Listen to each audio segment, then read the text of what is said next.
Sebelumnya saya memperkenalkan diri, nama saya Abu Yazid Al-Bastami dari IAIN Jember.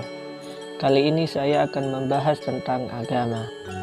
Seperti yang kita ketahui, bahwasanya agama masih menjadi hal yang sensitif kita bahas, meskipun kini kesadaran mengenai pentingnya topik ini dibahas di depan umum dalam berbagai perspektif sudah banyak bermunculan.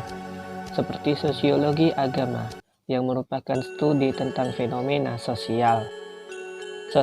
Sosiologi agama berusaha untuk menemukan prinsip-prinsip umum mengenai hubungan agama dengan masyarakat. Jadi, berikut penjelasannya. saya akan menerangkan tentang pengertian agama dulu.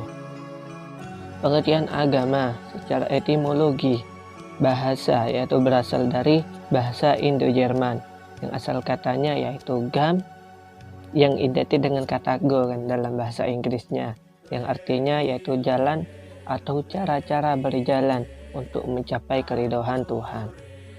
Yang kedua yaitu pengertian lain dari kata agama berasal dari bahasa Sanskerta. Pengertian ini terdapat dalam kitab Upadeka yang berisi tentang ajaran-ajaran agama Hindu. Dalam kitab tersebut disebutkan bahwasanya agama tersusun dari kata A yang berarti tidak dan gam yang berarti jalan.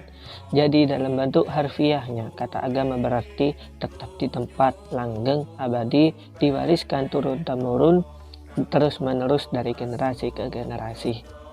Harun Nasution mengartikan bahwasanya agama berasal dari bahasa Arab yang artinya ad-din, yang mengandung arti menguasai, menundukkan, patuh, utang, balasan, dan kebiasaan.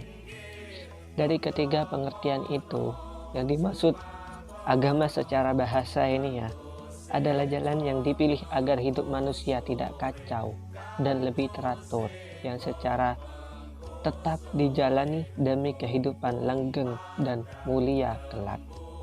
Secara terminologi, Ensiklopedia Nasional Indonesia, agama diartikan sebagai aturan atau tata cara hidup manusia yang menyangkut hubungannya dengan Tuhan, sesama, dan alam. Emil Durkheim mengatakan bahwasanya agama adalah suatu sistem yang terpadu yang terdiri atas kepercayaan dan praktik yang berhubungan dengan hal yang suci. Kita sebagai umat beragama semaksimal mungkin berusaha untuk terus meningkatkan keimanan kita sehingga melalui rutinitas beribadah mencapai rohani yang sempurna kesuciannya. Harun Nasution mengatakan bahwasanya agama dilihat dari sudut muatan atau isi yang terkandung di dalamnya, merupakan suatu kumpulan tentang tata cara mengabdi kepada Tuhan. A.M. Saifuddin menyatakan bahwa agama merupakan kebutuhan manusia yang paling esensial, yang bersifat universal. Karena itu agama merupakan kesadaran spiritual yang di dalamnya ada satu keyakinan di dalam luar kenyataan yang nampak ini.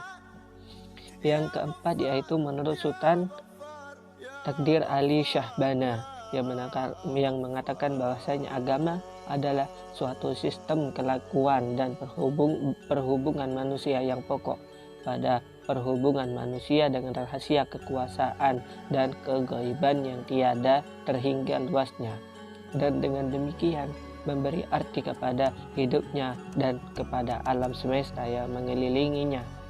Yang kelima yaitu menurut Sidi Ghazalbah yang menyatakan bahwa relik atau agama adalah kecenderungan rohani manusia yang berhubungan dengan alam semesta, nilai yang meliputi segalanya, makna yang terakhir, hakikat dari semuanya itu.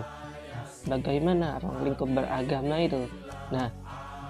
Agama bisa disebut agama jika memiliki keyakinan atau kredil, yaitu keyakinan akan adanya sesuatu kekuatan supranatural yang diyakini mengatur dan menciptakan alam.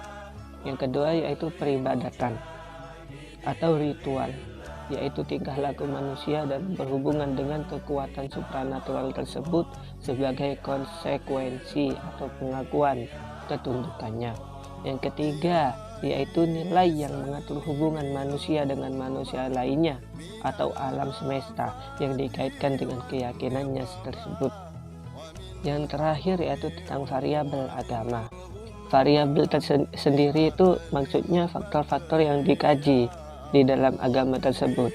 Yang pertama yaitu tentang tingkah laku, behavior, atau praktek-praktek yang menggambarkan keadaan agama dikembangkan biasanya melalui kerap tidaknya pergi ke rumah ibadah. Yang kedua yaitu renungan suci dan iman atau belief. Iman biasanya dihubungkan dengan kerangka kepercayaan yang umum dan yang tertentu. Yang ketiga yaitu tentang perasaan keagamaan atau pengalaman, experience, dan kesadaran tentang sesuatu yang transenden yang dapat memberikan dasar yang kokoh bagi kehidupan keagamaan. Yang keempat yaitu keterikatan, involvement dengan suatu jamaah yang menyatakan diri sebagai suatu intuisi ilahi, sikap dan kepercayaan. Dan yang kelima, consequential effect dari pandangan-pandangan keagamaan dalam tingkah laku yang non-agama dan dalam tingkah laku moral. Dapat disimpulkan bahwasanya apa yang saya jelaskan tadi menerangkan tentang bahwa agama itu adalah jalan menuju kebahagiaan. Agama merupakan jalan hidup yang harus ditempuh oleh manusia untuk mewujudkan kehidupan yang aman, tentram, dan sejahtera. Bahwa dalam hidup yang dimaksud berupa aturan, nilai, atau norma yang mengatur kehidupan manusia yang dianggap sebagai kekuatan mutlak gaib dan suci yang harus diikuti dan ditaati. Aturan tersebut ada, tumbuh dan berkembang bersama dengan tumbuh dan berkembangnya kehidupan manusia, masyarakat, dan budaya.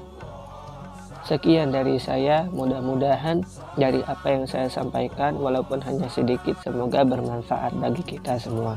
Wassalamualaikum warahmatullahi wabarakatuh.